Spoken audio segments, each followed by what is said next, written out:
Hello friends, welcome back to my channel. कैसे हैं आप सभी? उम्मीद करती हूँ बहुत अच्छे होंगे। आज के वीडियो में हम जानेंगे कि प्रेगनेंसी में खाना खाने से यानी कि कम या ज़्यादा खाना खाने से क्या हम जेंडर का प्रेडिक्शन कर सकते हैं। मेरे बहुत सारे सब्सक्राइबर हैं जो मुझे हमेशा ये क्वेश्चन करते हैं कि दीदी हमें बताओ कि क्या खाना कम या ज़्यादा खाने से या प्रेगनेंसी में भूख कम या ज़्यादा भूख लगने से क्या जेंडर का प्रेडिक्शन किया जाता है। क्योंकि जो हमारे बड़े बुज़ुर्ग होते हैं वो हमेशा यही कहते हैं कि तुम ज़्यादा खाते हो तो तुमको लड़की होगी और तुम कम खाते हो तो तुमको लड़का होगा। तो ऐसा आप सभी के घर में कहीं ना कहीं कभी ना कभी आपको सुनने को मिला ही होगा, क्योंकि बड़े बुज़ुर्ग हमेशा प्रेडिक्शन को लेकर साथ चलते हैं और ज़्यादातर लोग ऐसा ही बात करते हैं। तो आज के वीडियो में हम इसके ऊपर बात करने वाले हैं कि क्या ये सच है, ऐसा सच होता है। और मेरी खुद की प्रेगनेंसी का जो हुआ है वो आपके साथ मैं शेयर करने वाली हूँ कि जब मैं प्रेग्नेंट थी तो क्या मेरे साथ ऐसा कुछ हुआ था। तो सब कुछ यहाँ पे हम जानेंगे, तो वीडियो में आप बने रहिए ताकि आपको भी इसके बारे में सही जानकारी मिल पाए। आइए हम अपना वीडियो शुरू करते हैं। मेक श्योर कि वीडियो पसंद आए तो लाइक और शेयर ज़रूर करना, और चैनल पे फर्स्ट टाइम आया हो तो सब्सक्राइब करना। अगेन आइए आप अपना वीडियो शुरू करते हैं।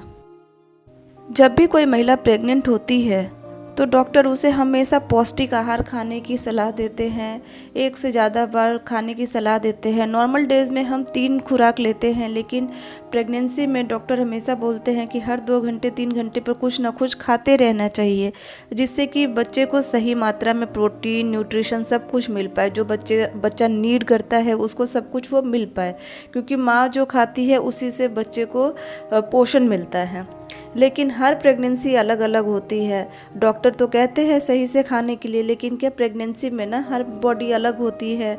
तो बहुत लोगों को ज़्यादा खाना खाना अच्छा लगता है, ज़्यादा टाइम खाना अच्छा लगता है, और बहुत लोगों को अपने अंदर जो हार्मोनल चेंज होते रहते हैं उसकी वजह से जो खाना है वो ज़्यादा खाने की इच्छा नहीं होती है, ज़्यादा टाइम खाने की इच्छा नहीं होती है। 1-2 निवाले खाने के बाद ही मन नहीं करता खाने का, या भूख ही नहीं लगती है। तो ये सारा जो कारण है ना, ये हार्मोनल चेंजेस के कारण होता है। क्योंकि हम पूरे 9 महीने जो गर्भ में बेबी लिए रहते हैं तो हर दिन हमारे हार्मोन्स कुछ अलग डिमांड करते हैं, अलग तरीके से चेंज होते हैं। कुछ चेंज सारी फीमेल्स में एक तरह की होती है और कुछ फीमेल्स में कुछ अलग अलग तरह की होती है। तो यहाँ पे मैं आपको बता देती हूँ कि प्रेगनेंसी में कम या ज़्यादा खाना, मतलब कम भूख लगना या ज़्यादा भूख लगने से क्या जेंडर का डिसाइड होता है।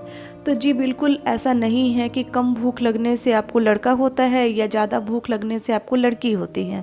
ऐसा कोई जेंडर का डिसाइड आप खाने की वजह से नहीं लगा सकते हो। जैसा कि मैंने बताया कि प्रेगनेंसी में हमेशा हमारे हार्मोन्स चेंज होते रहते हैं, जिसकी वजह से हमें कम या ज़्यादा खाना खाने की इच्छा होती है, या फिर हमें खाना खाने की इच्छा ही नहीं होती है। दूसरी चीज़ है कि मौसम का भी बहुत असर होता है। अगर आप सर्दियों में आप प्रेग्नेंट हो तो आपको भूख लगेगी, क्योंकि सर्दियों में खाना डाइजेस्ट भी होता है और अच्छा खाने की इच्छा भी होती है। लेकिन गर्मियों में गर्मी की वजह से हम कुछ भी खाना पसंद नहीं करते हैं। अगर आप प्रेग्नेंट नहीं भी हो तो भी ऐसा होता है कि ज़्यादा गर्मी जब होने लगती है ना, तो हमें खाना खाना पसंद नहीं आता है। तो जिसकी वजह से हमारी बॉडी मतलब पानी मांगती है। तो ज़्यादातर लोग अपनी प्रेगनेंसी में ना गर्मियों में पानी चाहते हैं, लिक्विड चाहते हैं, खाना खाना ज़्यादा पसंद नहीं करते हैं। 2 रीज़न यहाँ पे मैंने बताया। थर्ड रीज़न ये भी है कि प्रेगनेंसी में हम जो मेडिसिन्स खाते हैं तो वो कभी कभी मुंह में हमारी कड़वी लगती है, मीन्स उसका स्वाद अच्छा नहीं लगता है, जिसकी वजह से हमारे जो खाने की इच्छा बिल्कुल नहीं होती है। और चौथा रीज़न है कि बहुत लोगों को प्रेगनेंसी में वॉमिटिंग, नाउसिया की शिकायत होती है, यानी कि वॉमिटिंग ना होना लेकिन वॉमिटिंग की इच्छा होती है। तो इस वजह से भी वो खाना खाना पसंद नहीं करते, क्योंकि हमारा दिमाग कहता है कि अगर हम खाएंगे तो उल्टी होगी ही होगी, इसलिए कम खाना पसंद करते हैं। यहाँ पे कुछ कारण बताया जिससे आपको समझ में आए कि प्रेगनेंसी में क्यों कोई ज़्यादा खाना खाना पसंद करता है, कोई कम खाना पसंद करता है। लेकिन इससे कोई जेंडर का डिसीज़न नहीं होता है। तो आप बिल्कुल ये ना सोचें कि ज़्यादा खाना खाने वाला जेंडर लड़की होगी और कम खाने से लड़का होगा।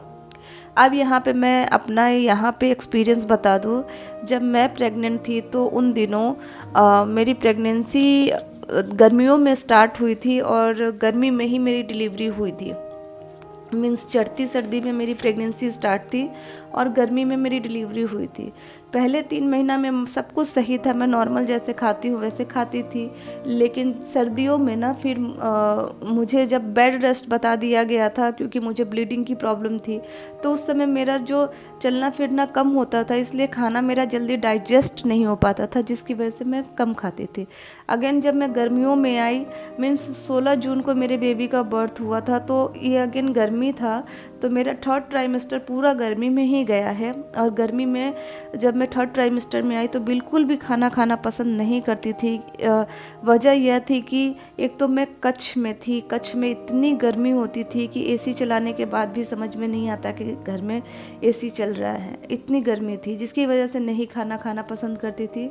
मुझे वॉमिटिंग की शिकायत तो नहीं थी, लेकिन खाना को देखकर कभी कभी ना मुझे ऐसा लगता था कि मुझे बदबू आ रही है खाने से, तो इस वजह से मैं कम खाती थी।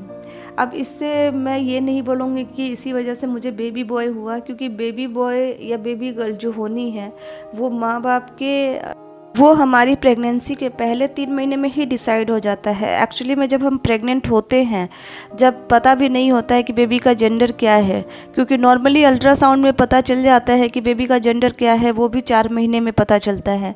लेकिन नॉर्मली जो हमारी गर्भ में जो बेबी होता है वो किस जेंडर का होगा वो तभी डिसाइड हो जाता है जब हम कंसीव करते हैं, तो उसी टाइम डिसाइड हो जाता है। क्योंकि आप लोगों ने XY का फैक्टर सुना ही होगा, वो डिसाइड करता है कि हमारे गर्भ में लड़का है या लड़की है, और ये पता सिर्फ अल्ट्रासाउंड से ही चलेगा। बाकी दूसरा कोई मेथड नहीं है जिससे कि पता चले कि हमारे गर्भ में लड़का है या लड़की है। पर हमारे भारत देश में ये जांच करवाना गैर कानूनी है। तो अगर आप लोग सोचते हो कि अल्ट्रासाउंड के थ्रू हम पता कर लेंगे, तो बिल्कुल ऐसा नहीं करना है, क्योंकि इससे आपको कानूनी सज़ा भी हो सकती है, आपके ऊपर कानूनी कार्रवाई हो सकती है। तो कभी भी ऐसा कुछ ना करें। और एक और चीज़ बोलूँगी कि ऐसी जो भी जेंडर को समझने वाले बड़े बुज़ुर्ग प्रेडिक्शन करते हैं ना, वो प्रेडिक्शन एक तुक्का होती है, वो किसी किसी के साथ लग जाती है, किसी किसी के साथ नहीं लगती है। इससे ये नहीं साबित होता है कि वो प्रेडिक्शन सही में सच होते हैं। ठीक है, तो दोस्तों उम्मीद करती हूँ कि आप लोगों के क्वेश्चन का यहाँ पे आंसर दे पाई हूँ। और अगर आप लोगों को वीडियो पसंद आया हो तो प्लीज़ लाइक कीजिए, शेयर कीजिए। चैनल पे फर्स्ट टाइम आए हो तो सब्सक्राइब ज़रूर कीजिएगा। ये वीडियो हर उस मॉम के पास भेजिए, या हर उस फैमिली वाले के पास भेजिए, या हर उस लोगों के पास भेजिए जिनको जेंडर जानने की इच्छा बहुत ज़्यादा होती है, जिससे उनको भी इस बात की समझ आए। तो दोस्तों अगर नेक्स्ट वीडियो में और कोई टॉपिक हो आपका तो आप लोग मुझे बताते रहिए, क्योंकि आप लोग जो टॉपिक बताते हो उसी पे मैं वीडियो बनाती हूँ। और थैंक यू, आप लोग इतना अच्छा अच्छा टॉपिक मुझे देते हो, जिससे कि मैं उस पर अच्छे अच्छे वीडियो आप लोगों के लिए लेके आ पाती हूँ। तो चलिए फिर मिलते हैं अपने नेक्स्ट ऐसे ही किसी वीडियो में। Till then bye bye.